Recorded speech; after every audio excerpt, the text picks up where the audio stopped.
अस्सलाम वालेकुम। यहाँ पर दो मोबाइल एप्पल वालों के पड़े हुए हैं। इन दोनों के रेट आपको बताना चाहूँगा मैं, जो डिस्काउंट करके लगे हुए हैं। आप इसको देख लें। सबसे पहले सिंगल कैमरे के साथ है। 48 मेगापिक्सल का इसका मेन रियल कैमरा है। आईफोन 16e है ये भाई। और इसकी जो कीमत है भाई, वो यहाँ पर आप देख सकते हैं।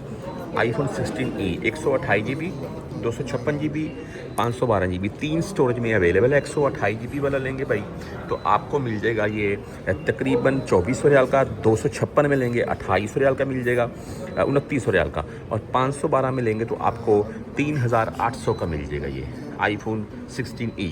अच्छा, इस साथ में पड़ा हुआ है आईफोन 16। इसकी भी आप बैक साइड से लुक देख लें। आईफोन 17 16 सेम ही है, बस कलर का ये थोड़ा डिफरेंट है, बाकी सेम डिज़ाइन है यही भाई। तो बहरहाल इसके 48 मेगापिक्सल के ही आपको रियल कैमरे मिल जाएंगे। 12 मेगापिक्सल का सेल्फी कैमरा है। और इसकी कीमत आपको बता दूँ मैं, 128 GB में अगर आप ये लेंगे तो आपको भाई ये 3200 रियाल का मिलेगा। और 256 GB में लेंगे तो आपको ये 3700 रियाल का मिलेगा। और इसमें अगर शाहरिया के तौर पर लेंगे 148 रियाल और 171 रियाल शाहरिया के तौर पर आपको मिल जाएगा।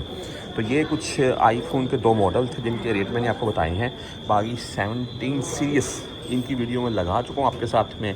ये सके आईफोन 17 है भाई, ये है 3800 रियाल और 4800 रियाल, 256 और 512 GB, 2 स्टोरेज में अवेलेबल होता है। आईफोन एयर है यहाँ पर। एयर में 2 कलर हैं, वाइट एंड ब्लैक, कोई भी आप ले सकते हैं। ये वाइट कलर आप देख लें, इसमें खूबसूरत है भाई। बहरहाल इसकी कीमत जो है जी वो है 4700 रियाल। 256 512 GB वाला लेंगे 5700 रियाल। 1 TB स्टोरेज में लेंगे तो आपको ये 6700 रियाल में मिलेगा। आईफोन एयर की बात कर रहा हूँ मैं। ये आईफोन 17 है, ये आईफोन 16 है, ये आईफोन 16e है। इनके रेट से मैंने आपको अपडेट कर दिया है।